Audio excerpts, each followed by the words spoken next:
mungkin, kita pengen tahu nih, ada nggak kira-kira kasus korupsi yang paling canggih yang selama ini pernah ditangani oleh penegak hukum kita, yang mungkin sulit mendeteksinya tapi tetap dapat juga, ada nggak mungkin pengalaman pribadi nih?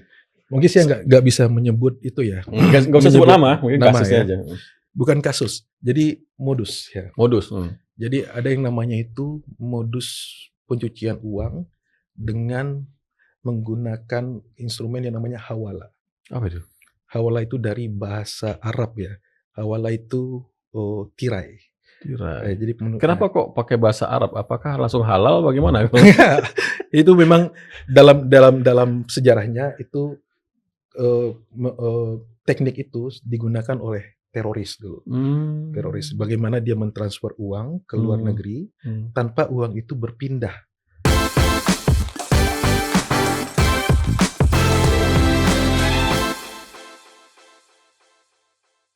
Kembali lagi di Real Politik. Pada edisi kali ini saya akan berbincang dengan sahabat lama, kawan lama saya yang sudah bertahun-tahun nggak ketemu. Ketemunya malah di meja podcast ini. Iya, di meja podcast ketemu ya. Iya, Bung Aulia Postera. Beliau ini seorang aktivis anti korupsi. Mungkin di antara aktivis pasti udah pernah mengenalnya. Juga pernah menjadi penyelidik KPK ya. Iya. Penyelidik KPK. Nah, sehubungan dengan itu, dia di sini akan membahas tentang modus-modus korupsi yang terjadi di Indonesia. Dan ini bertepatan dengan kejadian hari ini nih, yang membuat heboh se-Indonesia nih, bro. Ya, saya manggil bro aja dah. Karena harusnya manggil Pak sih sebetulnya. Saya manggil Abang. Saya manggil bro aja dah, bro Aulia. Ya. Hari ini kan kita dibikin heboh oleh penggeledahan yang dilakukan oleh Polda Metro Jaya ya. Kalau nggak salah di sekitar 12 tempat. 12 titik ya. 12 titik ya. Yang itu menyita banyak sekali uang, mungkin ratusan miliar. Dan juga menyita emas batangan seberat 74 kg. Wow. Ya. 74 kg itu, kalau emas sih besar sekali tuh. Kalau beras mungkin hampir sama berat dengan saya. Jadi sekedar bayangan aja nih penonton Real Politik. Emas di puncak Monas itu beratnya cuma 72 kg. Oke. Ini 74 kg. Plus 2 kg. Dan nilainya mungkin udah ratusan miliar juga itu. Jadi ini kalau memang ini kasus korupsi ya, karena kita kan belum bisa menerima dari penjelasan dari polisi apakah ini korupsi apa, belum ada, belum jelas. Siapa yang menjadi targetnya juga belum. Cuma ke publik sudah menduga-duga. Ini terkait dengan Jampitkus, konon katanya begitu ya. Jasa Muda. Agung Muda. Jasa Agung Muda Pidana Khusus. Dan di media juga kita baca, itu mungkin terkait dengan blackout Sumatera. Nah, blackout Sumatera ini kan dulu kita mendengar penjelasan dari polisi itu karena kabel putus kan. Karena natural disaster lagi, kena musibah bencana gitu putus. Tapi ternyata muncul kasus ini yang menyatakan bahwa kemungkinan ada korupsi batu bara di situ. Nah, yang menjadi perhatian kita di Indonesia ini dari tahun ke tahun ternyata korupsi ini tidak pernah hilang. Nggak bisa habis. Bahkan di periode Pak Prabowo ini ada 2 kasus besar yang patut menjadi perhatian kita bersama. BGN, yang ketua BGN-nya sampai wakilnya itu ditangkap. Ya, kepala ya. Nilai kerugiannya mungkin sekitar 4 triliun. Dan ini mungkin besar juga, triliunan juga kan.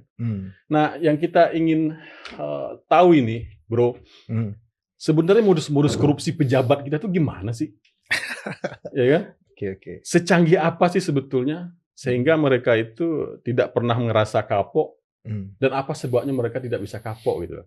Nah, mungkin sebelum kita masuk ke itu saya agak melompat tadi. Saya ingin menanyakan pendapat Bro Aulia dulu tentang kasus ini. Apakah benar seperti dugaan netizen bahwa ini adalah kelanjutan dari cicak versus buaya? Cicaknya siapa?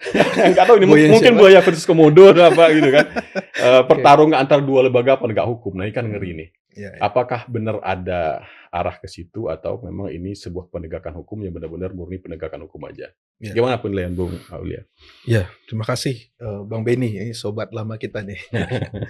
Jadi memang menarik nih. Ini hari Kamis 9 Juli kita rekaman ini. Memang dari tadi malam tanggal 8 Juli hari Rabu malam itu berita begitu banyak ya di sosmed maupun di pemberitaan online bahwa Polri dalam hal ini Kortas Tipikor bersama-sama dengan Polda Metro Jaya melakukan penggeledahan di beberapa titik. Di antaranya di sebuah restoran yang diduga milik Jaksa Agung Muda Pidana Khusus. Dan di sana juga banyak video-video beredar, foto-foto, ditemukan sejumlah mata uang asing dan juga logam mulia.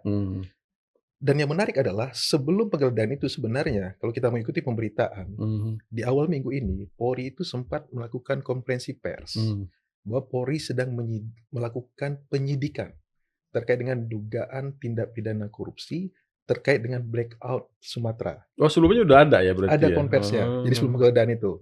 Nah, blackout Sumatera ini apa? Jadi waktu penjelasan itu seingat saya ya, dijelaskan kaitan dengan suplai batu baranya. Di mana batu bara yang dijual kepada PLN itu nilai kalorinya rendah dan juga tidak sesuai dengan harga yang seharusnya. Ada kemahalan harga. Nah, dari sana dugaannya ada kerugian negara sekitar 5 triliun. Nih, menurut konvers tersebut.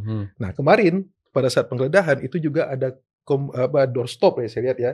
Doorstop dari Polda Metro, dari ada Wakapolda, ada kepala Kortas Tipikor. Lebih luas lagi. Kaitannya tidak hanya terkait dengan blackout Sumatera, ada dugaan gratifikasi dan suap terkait dengan penanganan perkara. Asabri dan juga Jiwasraya dan juga terkait dengan di Krakatau Steel. Nah, kalau dalam kasus pertama, kalau ada kata-kata kerugian negara, berarti kan konteksnya pasal 2 atau pasal 3 Undang-Undang Tindak Pidana Korupsi. Itu kaitannya korupsi terkait dengan kerugian keuangan negara. Nah, sementara tadi yang ada suap atau gratifikasi, kalau suap itu banyak pasalnya, ada pasal 5, pasal 12, dan lain-lain. Gratifikasi itu pasal 12B besar. Dan kalau konteksnya pemerasan, itu di pasal 12E kecil. Nah, semua ini itu terangkum dalam penjelasan dari Mabes Polri. Karena kasusnya tidak tunggal. Nih, sudah ada penjelasannya, berarti saya nggak nonton. Ya. Nah, jadi cuma yang menarik adalah ini kasus, kalau ketika terjadi penggeledahan di suatu tempat, kaitannya dengan suatu perkara pidana, artinya penggeledahan itu kan upaya paksa. Artinya kasus ini sudah masuk ke tahap penyidikan. Mungkin saat ini Polri belum menetapkan tersangka atau mengumumkan tersangkanya. Karena konteks penggeledahan itu adalah mencari barang bukti. Kaitannya dengan adanya suatu dugaan tindak pidana.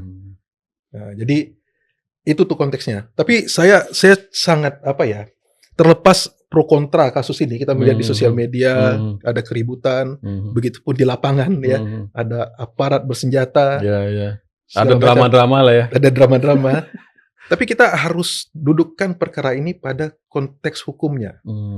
Kalau memang benar terjadi tindak pidana korupsi, siapapun itu di negara ini nggak ada yang kebal hukum. Bang Benny, nggak ada itu prinsip hukum. Utamanya. Prinsip utama. Apalagi ini melibatkan dugaannya oknum petinggi penegak hukum. Ya Pak Presiden berkali-kali pidato ya. Lawan korupsi siapapun, orang dekat saya sikat. Nah, ya itu terbukti di BGN orang dekatnya juga kan. BGN. Nah, kita melihat itu ya. Dan makanya saya mendukung dalam hari ini kalau dengan ditemukannya sejumlah uang yang cukup besar, cukup fantastis, ya kita perlu mendukung proses hukum ini berjalan dengan baik. Ya.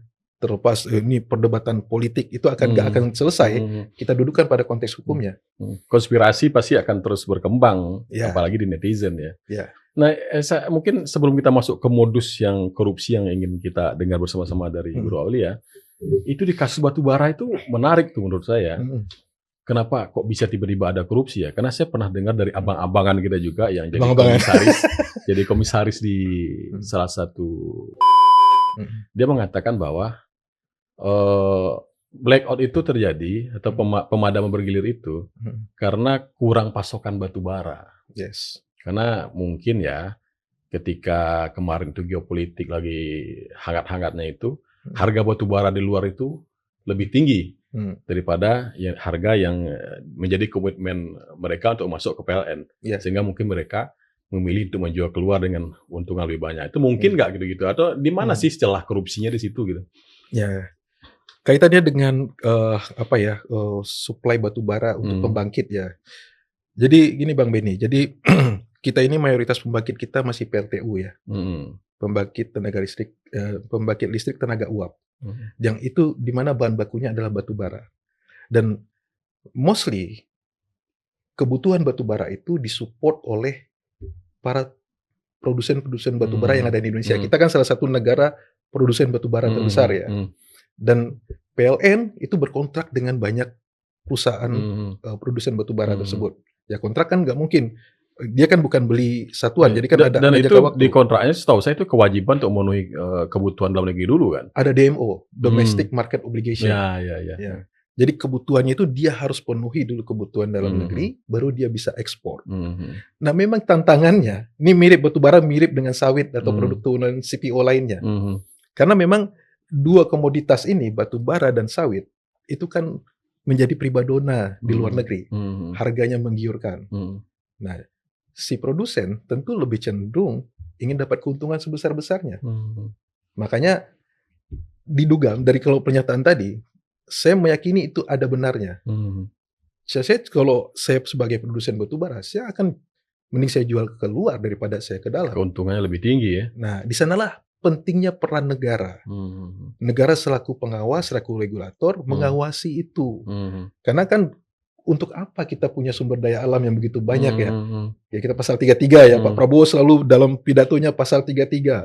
Bumi, air dan segala kekayaan alam yang ada di dalamnya dimanfaatkan sebesar-besarnya untuk kepentingan rakyat.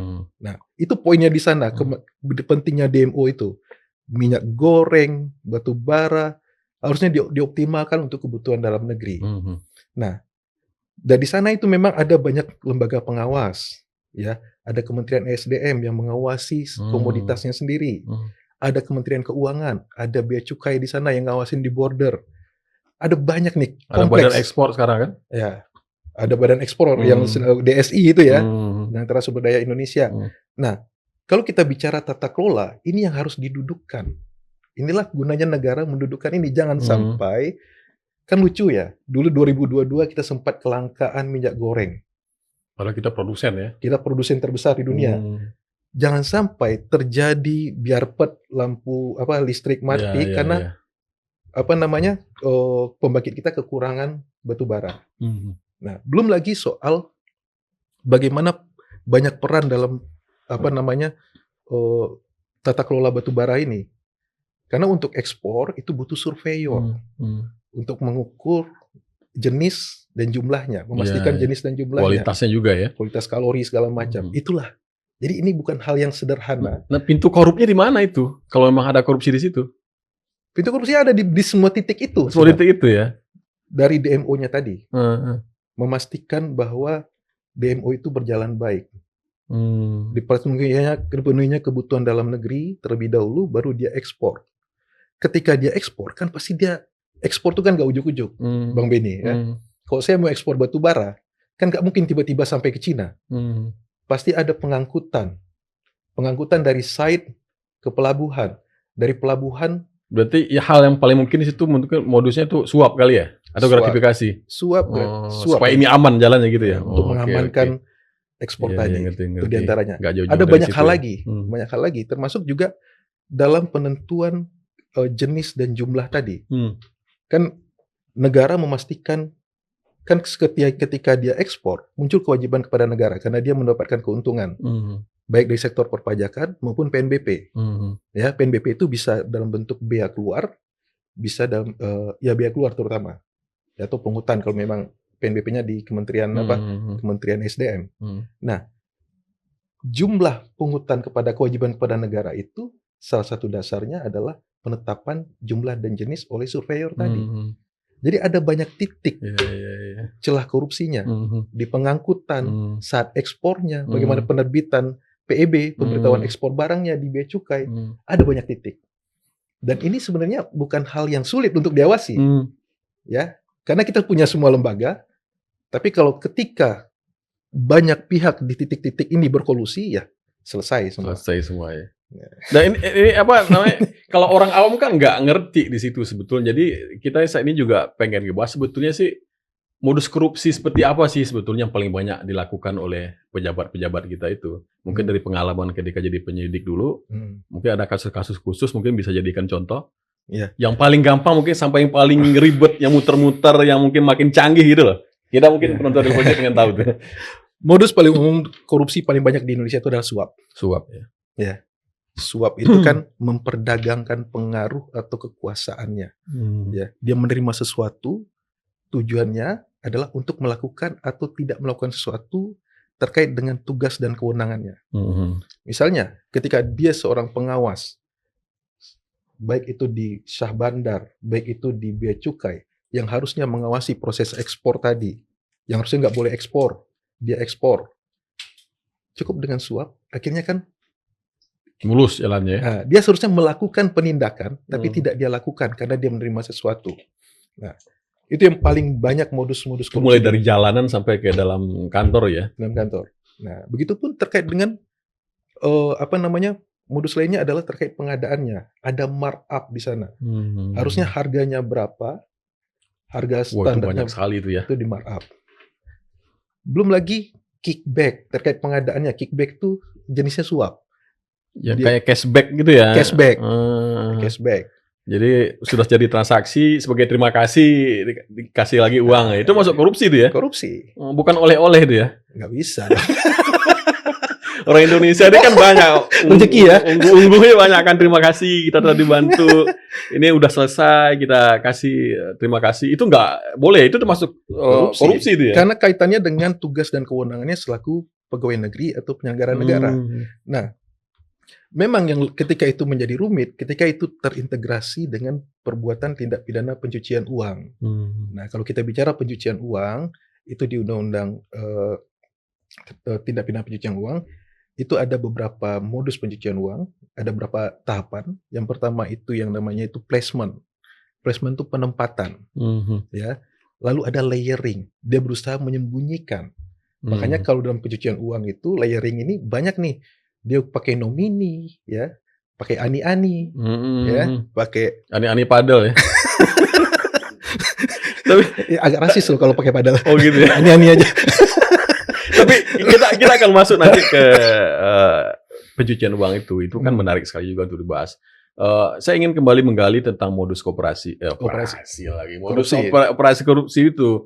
Selain pada suap tadi, mungkin yang paling canggih mungkin apa ya? Korupsi itu ada nggak sih yang paling tinggi itu? Jadi gini, jenis korupsi yang diatur di Undang-Undang 3199 Junto 20 2001 itu ada 7 jenis. Itu di-cover dalam 30 pasal korupsi. Yang pertama itu kaitannya dengan korupsi terkait dengan kerugian keuangan negara. Tadi terkait pengadaan terutama, ya. Terus terkait dengan suap menyuap. Ketiga itu gratifikasi. Gratifikasi itu konteksnya beda dengan suap. Kalau suap itu saya kasih Bang Benny uang, tapi kita sama-sama paham. Saya kasih, Bang Benny kasih prestasi apa ke saya. Ada imbal balik ya? Ada imbal balik, ada transaksional, ada meeting of mind, kesamaan pemikiran. Tapi kalau gratifikasi, si penerima itu biasanya nggak paham maksudnya apa. Mungkin bisa jadi si pemberi ada maksud. Apakah maksudnya ucapan terima kasih atau maksudnya menanam budi? Makanya kayak parcel lebaran gitu ya, itu gratifikasi ya? Parcel lebaran. Makanya untuk gratifikasi tadi, si penerima itu oleh undang-undang diberi kesempatan 30 hari kerja untuk melaporkan gratifikasi yang diterimanya, sehingga kalau dia lapor itu tidak hapus pidananya. Itu jadi hapus pidananya. Jadi hapus pidana. Itu ke KPK lapornya? Ke KPK. Karena dia tuh di Undang-Undang Tipikor secara spesifik menyebut lembaga pemberantas korupsi. Itu dalam hal ini di Undang-Undang KPK juga itu menjadi kewenangan KPK. Nah, yang keempat, pemerasan. Pemerasan ini juga banyak nih modusnya. Ya, pemerasan itu ya intinya adalah memaksa seseorang untuk memberikan sesuatu kaitan dengan kewenangan yang dimiliki oleh si penyelenggara negara atau pegawai negeri tadi. Ya, kayak pemerasan udah paham ya. Peras beda sama remas ya, peras. Peras mungkin. Ya, peras itu ya. Jokes aja. Itu saya dengar jokes juga itu di TV, makanya saya ulangin lagi. Nah, yang kelima kaitannya dengan benturan kepentingan dalam pengadaan. Nah, benturan kepentingan dalam pengadaan itu misalnya saya ini sebagai bupati, ya kan dalam pelaksanaan tugas saya itu kan banyak pengadaan yang terjadi di daerah saya. Nah, ketika saya selaku bupati yang punya kewenangan untuk menguasai anggaran dan juga ikut serta dalam pengadaan itu masuk dalam kelompok benturan kepentingan dalam pengadaan. Nah, yang keenam, itu semacam Nadiem kemarin kasusnya begitu nggak tuh? Enggak. Benturan, oh beda ya? Nadiem pasal 2 pasal 3. Ya, okay. Lanjut. Nah, yang keenam, benturan kepentingan, perbuatan curang. Perbuatan curang. Dan yang ketujuh itu, saya lupa yang ketujuhnya. Nanti kita bisa cek. Dimaklumi. Udah 6 tuh udah banyak sekali itu. Udah malam soalnya ini. Maksudnya mungkin sampai 3, enggak sampai 6 itu masih kuat berarti kan. Nah, jadi ada 7 jenis korupsi dan ada tindak pidana lain terkait dengan korupsi juga. Contoh, sering kita dengarkan tindak pidana obstruction of justice. Itu diatur di pasal 21 Undang-Undang Tipikor. Itu adalah upaya menghalang-halangi penyidikan tindak pidana korupsi. Oh, itu termasuk korupsi itu ya? Masuk dalam tindak pidana lain yang terkait dengan korupsi. Terkait dengan korupsi, oke. Ya, itu. Nah, ini kita masuk ke yang lebih menarik lagi nih. Setelah korupsi ini kan hasil korupsinya itu atau uang atau benda-benda itu kan ada yang disimpan secara cash dalam brankas seperti yang kita lihat pada hari ini kan ada brankas segede kamar isinya emas segala macam. Ada juga kayaknya yang di luar itu mungkin pencucian uang tadi atau apa gitu. Itu gimana sih biasanya mereka para koruptor itu memanen hasil korupsinya itu? Kita pengen tahu juga tuh. Jadi ya memang kan tujuan orang korupsi itu kan adalah mendapatkan keuntungan. Ya, keuntungan itu lebih spesifik lagi keuntungan finansial. Karena kan by definition itu sebenarnya kalau dari Transparansi Internasional, corruption is the abuse of entrusted power for private gain. Penyalahgunaan kewenangan untuk kepentingan pribadi. Nah, jadi ini kita dudukkan konsepnya. Penyalahgunaan kewenangan itu macam-macam bentuknya. Nah, karena banyak dari masyarakat kita atau bahkan para pejabat kita memahami korupsi itu hanya kerugian keuangan negara, mengambil uang negara. Tadi kan saya bilang dari 7 jenis korupsi, kerugian keuangan negara itu cuma 1, ada di 2 pasal. Sisanya tuh kaitannya suap, pemerasan dan lain-lain. Memperkaya orang lain juga termasuk korupsi ya? Memperkaya orang lain. Nah, terkait tadi, ketika dia sudah mendapatkan keuntungan, misalnya dia terima uang suap, dia menerima uang pemerasan, akan berbahaya bagi dia ketika dia masukkan itu ke instrumen keuangan milik dia. Ke rekening bank gitu, berbahaya karena akan langsung kelacak gitu ya? PPATK langsung. PPATK langsung ini ya, notes ya? Iya. Karena memang kalau PPATK kan fokus diantaranya itu ada istilahnya itu PEPS. PEPS itu politically exposed persons. Jadi ada orang-orang yang terekspos secara politik itu menjadi pantauan PPATK transaksinya. Ya. Apalagi pejabat tinggi negara ya. Itu dipantau dia? Pasti dipantau. Iya. Nah, jadi terus ada lain beberapa kriteria yang dilakukan pemantauan dari PPATK. Nah, uang tadi kalau dia nggak masukkan ke institusi keuangan akan mudah terdeteksi. Plus lagi sekarang kan Ditjen Pajak lagi getol-getolnya juga kan ya. Kejar-kejar itu. Kabarnya di salah satu kabupaten itu motor-motor yang parkir di pasar itu dicek mati pajak atau enggak. Kalau mati dikasih pemberitahuan di situ bahwa mati pajak, nah harus dibayar. Kalau nggak bisa beli pertalite gitu. Apalagi kalau rezim pajak dia tidak melihat sumber penghasilan itu halal atau haram. Dia melihat nggak peduli itu ya. Nggak peduli. Kayak rezim pajak kan gitu. Berapapun penghasilannya, berapa kekayaan, maka muncul kewajiban kepada negara. Ya. Karena kan iuran memaksa ya. Nah, tadi uang-uang tadi akhirnya dia akan sembunyikan. Berarti cash ya. Macam-macam caranya. Bisa bentuknya cash.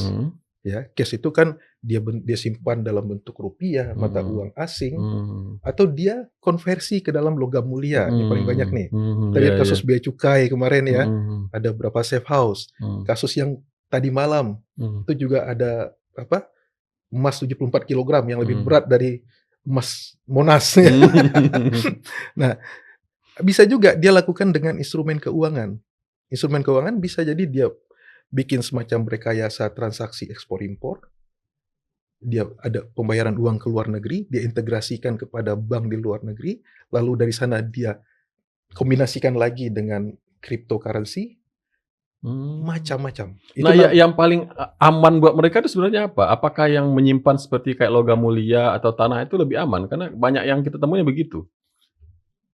Sebenarnya nggak ada yang aman sebenarnya. Nggak juga ya? Kalau kita sebagai penegak hukum ya, kita udah biasa. Udah tahu udah ya? Biasa. Maksudnya dalam sisi komunitas mereka, kenapa kok masih nyimpan emas, nyimpan duit? Kan butuh ruang gede, butuh berangkas gede gitu. Ya. Termasuk yang sangat mereka logis. Berpikir itu aman.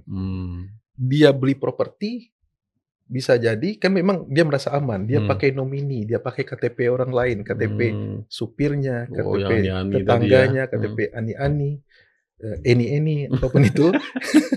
Dia menggunakan nomini untuk menyamarkan kepemilikannya. Tapi kalau yang sudah namanya dilakukan investigasi mendalam itu bisa dibongkar semua. Nah, ada juga yang berpikir kalau udah masuk kripto nggak bisa. Bisa. Oh, jadi mereka itu yang diterima dari cash itu ke kripto itu lewat apa? Kan lewat currency juga? Bisa jadi penerimanya bentuknya cash, atau bisa jadi penerimanya transfer. Bisa jadi semacam. Kalau transfer kan diketahui PPATK kan? Bisa kan di cover. Transaksi jual beli antar perusahaan. Oh gitu ya, ada manipulasi di situ ya. Bikin invoice palsu, seolah itu transaksi legitimate, kan bisa. Jadi kalau kripto itu bisa juga di tracking? Bisa, semua bisa sekarang. Itu lewat apa? Kalau kripto kan kita lembaganya nggak tahu, bisa. Gimana caranya? Ya itu kan kita kerjasama ya. Jadi penegak hukum harus bekerja sama dengan bisa dengan institusi negara lain itu bisa. Bisa ya. Jadi nggak aman juga ya? FBI kan biasa itu. FBI itu bisa melakukan itu investigasi itu, dan juga ada beberapa penyedia jasa juga untuk investigasi kripto itu bisa digunakan jasanya juga. Ya kalau memang nilainya worth it ya itu kan bisa dikerja semua. Dan juga ya. Ini soal niat, Bang Benny, soal niat. Kalau kita serius menegakkan hukum dan soal korupsi ini semua bisa. Bisa ya. Ya, ini tinggal komitmen kan.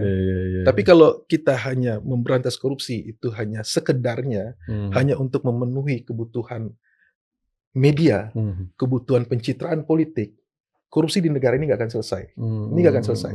Ya, karena ini kita kaget-kaget ya. Ada kasus ini, kasus yang penggeledahan di Jampitsus. Sebelumnya kita kaget lagi, ada penggeledahan di rumah oknum mantan pejabat Mahkamah Agung yang katanya yang nilainya hampir 1 triliun. Saya nggak make sense loh. Orang menyimpan uang sampai 1 triliun. Itu buat apa gitu loh. Sekali makan kita berapa nih? Kopi ini berapa harganya? Paling 15.000. 15.000. Dia nyimpan 1 triliun buat apa? Buat apa gitu loh. Jadi kayak batu bata ya sebenarnya. Nah jadi ini kan sebenarnya kalau kita bicara apa ya? Ya dia dalam agama, dalam pembelajaran soal moralitas. Uang itu kan tidak akan ada habisnya, kebutuhan akan uang itu. Nafsu manusia tidak akan pernah habis. Tapi kan yang terpenting di sini adalah kita melihat ini ada kejahatan, ada penegak hukum yang harusnya menegakkan hukum, seharusnya penegak hukum. Tidak peduli siapapun yang melakukan kejahatan dan itu harus ditindak. Ya. Mau dia Jampitsus, dia mau apapun jabatannya, menteri segala macam, kepala BGN, ya kalau dia korupsi dan buktinya telak, ya harus disikat aja. Harus gitu disikat. Kan? Dan presiden di sinilah. Presiden bilang dia mau lari ke Antartika, kutub utara, kutub selatan atau kutub manapun itu. Ya harus dikejar gitu.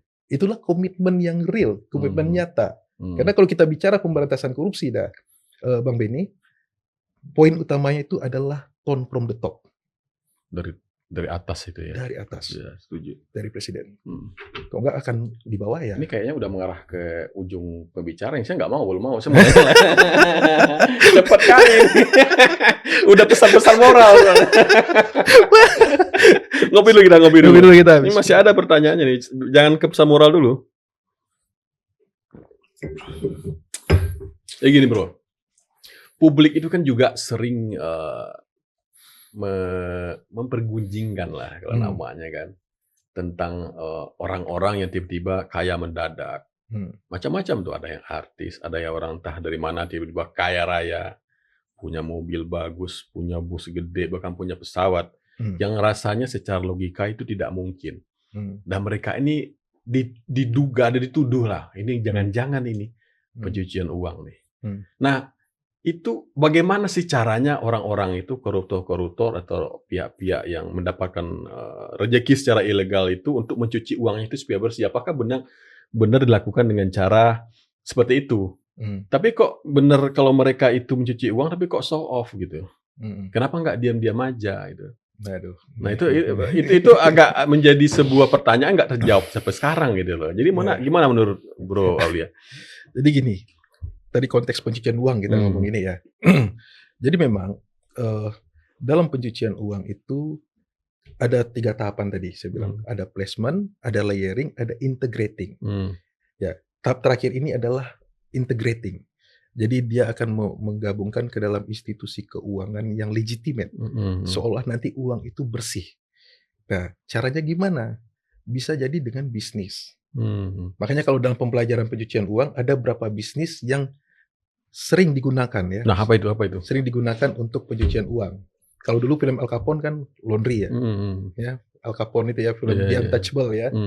Nah, ada juga seperti bisnis rumah makan. Rumah makannya kok sepi, tapi kok bertahan terus. Itu banyak loh kita nemuin. Nah, rumah makan. Konsumennya nggak banyak. Itu lokasi strategis, gede. Kalau dipikir-pikir, untuk sewa aja nggak mungkin nutup. Ya. Itu patut dicurigai. Ya, itu red flag. Jadi ini kan saya bicara teoritis ya, dengan keilmuan pencucian uang. Ada beberapa bisnis itu yang dia bisa meng-create seolah-olah penghasilan. Kita lihat, misalnya contoh rumah makannya sepi, tapi bisa jadi di pembukuannya itu dibuat banyak transaksinya. Dan untungnya besar, sehingga dan dia bayar pajak ke daerah, sehingga ketika uang itu yang dia cover sebagai transaksi di rumah makan, itu kan masuk ke bank dia. Itu sudah bersih. Itu udah bersih ya. Sebagai hasil bisnis, tanda kutip tadi, hasil bisnis di rumah makan. Ada banyak modus lain, banyak tuh cuci mobil, macam-macam. Banyak ya. Jadi itu tinggal, masalahnya adalah pengawasan di Indonesia itu belum optimal. Nah, salah satu modus juga, hal ini bisa muncul diantaranya karena kita belum ada pembatasan transaksi tunai. Oh, itu belum ada ya? Kecuali kalau ke rekening sih 100 juta aja itu ditanyain asal-usulnya kan? Ya. Tapi kalau tunai belum ada. Gimana membatasi tunai? PPATK pernah mengusulkan kepada Komisi 3, saya lupa tahunnya, 2021 atau 2020. Pernah mengusulkan agar DPR menyusun undang-undang terkait pembatasan transaksi tunai. Kalau nggak salah itu batasnya itu 100 juta. Transaksi di atas nilai nominal tersebut harus menggunakan instrumen lembaga keuangan.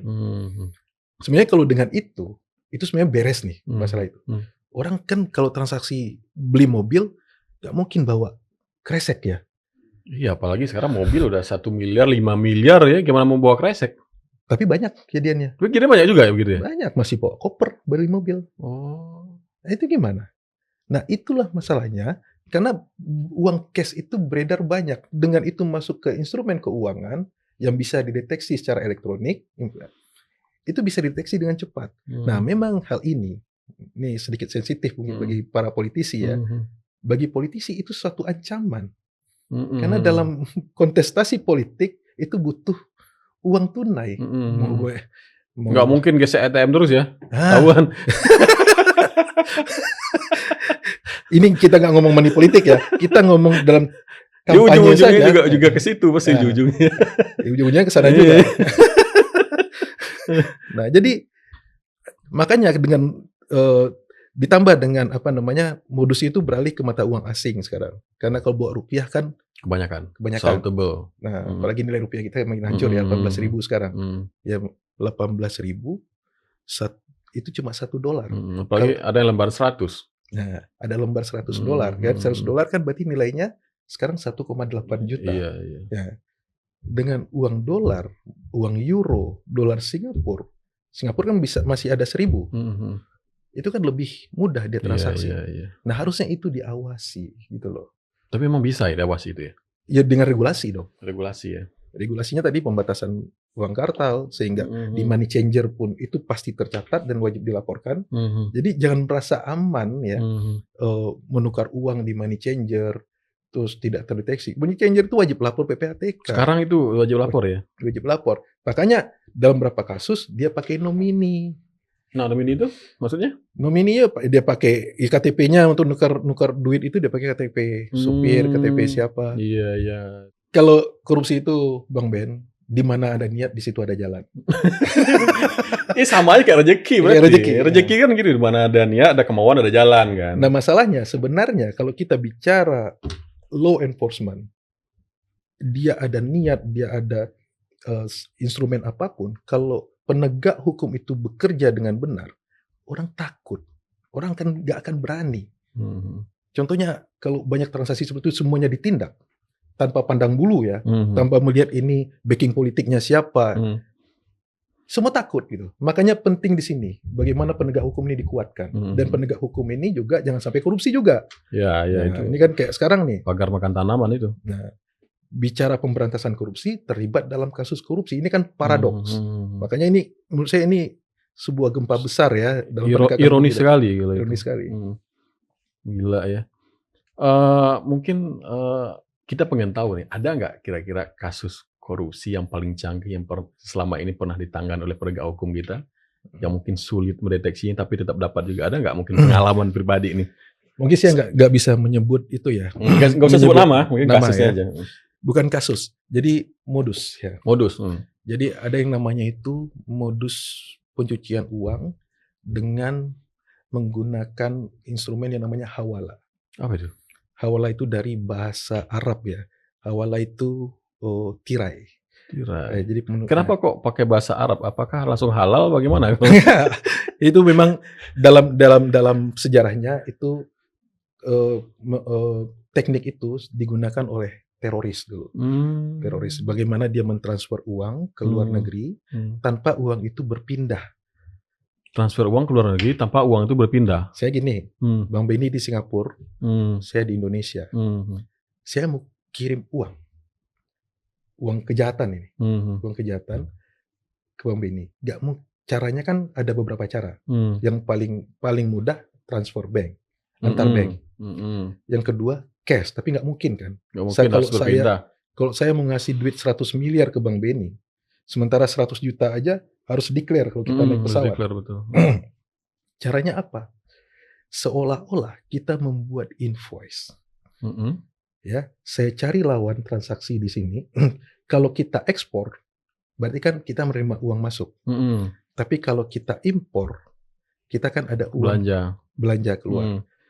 Jadi kita cari lawan transaksi kita yang harusnya saya akan transfer ke Bang Benny. Saya cari lawan transaksi di Indonesia, kira-kira siapa yang akan ekspor ke Singapura. Ya. Terus Bang Benny cari siapa yang kira-kira akan melakukan transaksi juga di Indonesia. Jadi uang itu tidak berpindah lintas negara, tapi berpindah di dalam negeri saja. Dengan cover tadi. Itulah hawala tadi. Jadi PPATK itu tidak bisa mendetek transaksi antar negaranya. Dia bisa bikin macam-macam invoice. Gila ya. Ngerti kan maksudnya ya? Jadi uang itu tidak berpindah melintasi negara. Transaksinya aja, cuman uang itu tetap di situ. Ya. Uangnya tetap di situ. Itu bisa ketahuan juga? Bisa, kita bisa bongkar itu di salah satu kasus korupsi. Udah pernah kebongkar ya? Jadi apa yang disampaikan oleh Bro Auliani jangan ditiru ya. Nanti ada inspirasi untuk korupsi dengan cara hawala gitu. Kita terapkan yuk gitu. Jangan, karena udah pernah ketahuan juga ini. Iya betul. Dan PPATK udah aware dengan itu. Iya, udah tahu. Jadi sebetulnya apapun modus korupsi ini nggak ada yang aman sebetulnya kalau penegak korupsinya itu benar-benar ingin menegakkan hukum gitu ya. Betul sekali. Nggak ada yang nggak tersentuh oleh hukum ya. Iya. Gila hawala ya. Jangan pada niru ya semuanya ya. Nah mungkin ini di ujung-ujung pembicaraan kita, Bro. Ya. Kita kembali ke kasus yang kita bahas di awal. Yang itu kan belum ada tersangka yang siapa, belum ada. Juga kita nggak bisa menuduh, kita hanya bisa menduga ya. Apakah ini nanti akan berlanjut dengan penerapan hukumnya, ataukah mungkin akan hilang sebagai angin bertiup aja? Wah. Gimana kira-kira? Ya. Pertanyaan saya juga nih. Ini kita menduga-duga aja nih. Kira-kira kan bisa, karena ada faktor politik mungkin juga ada, nggak ada faktor penegakan hukum juga. Banyak faktor yang berkelindan di sekitar itu kan. Ya. Ini perkiraan kita aja. Saya mungkin tidak menduga, tidak memperkirakan, tapi saya berharap, ya. Karena ini kan sudah terekspos publik ya. Ada begitu banyak uang, rupiah, mata uang asing, emas, batangan segala macam. Secara logis, bagaimana seorang pejabat negara punya uang sebanyak itu, gajinya berapa? Ya. Jadi patut diduga itu ada kaitannya dengan korupsi. Patut diduga sekarang. Sehingga memang apapun itu, apa yang sedang dilakukan oleh Polri ini, kalau saya meyakini ketika itu sudah naik ke penyidikan, penyidik-penyidik Polri baik itu di Kortas Tipikor maupun di Polda Metro, berarti sudah memiliki bukti awal. Ya, karena kan risiko sekali loh menggeledah seorang eselon 1 di lembaga penegak hukum juga, ya bintang 3 juga gitu loh. Bintang 3 kan ya selevel dengan itu ya. Kalau dia tidak firm dengan itu. Nah, makanya saya berharap kalau memang ini kasus korupsi itu ini sudah berjalan seperti ini, ya lanjutkan sampai selesai. Jangan sampai ada salaman di belakang meja. Di bawah meja, di belakang meja kelihatan. ya ini kan emang kalau aktivis anti korupsi nggak tahu bahwa salaman itu di bawah meja. Iya, harusnya di bawah meja ya. Harusnya di bawah meja yang ketahuan. Jadi jangan sampai ada salaman di bawah meja. Ini justru akan mencoreng wajah kepala negara, presiden. Ini kan dua lembaga negara ya, yang ditangani oleh dua lembaga negara. Terus yang terpenting adalah ini korupsi dalam penegakan hukum.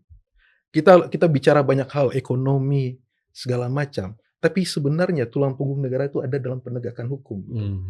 Nah, ketika penegak hukumnya korupsi, kita pernah menangani ada kasus di Mahkamah Agung yang sebagai pemutus keadilan, hakim-hakim, jaksa, gimana lagi kita berharap? Padahal mereka itu wakil Tuhan di muka bumi ya.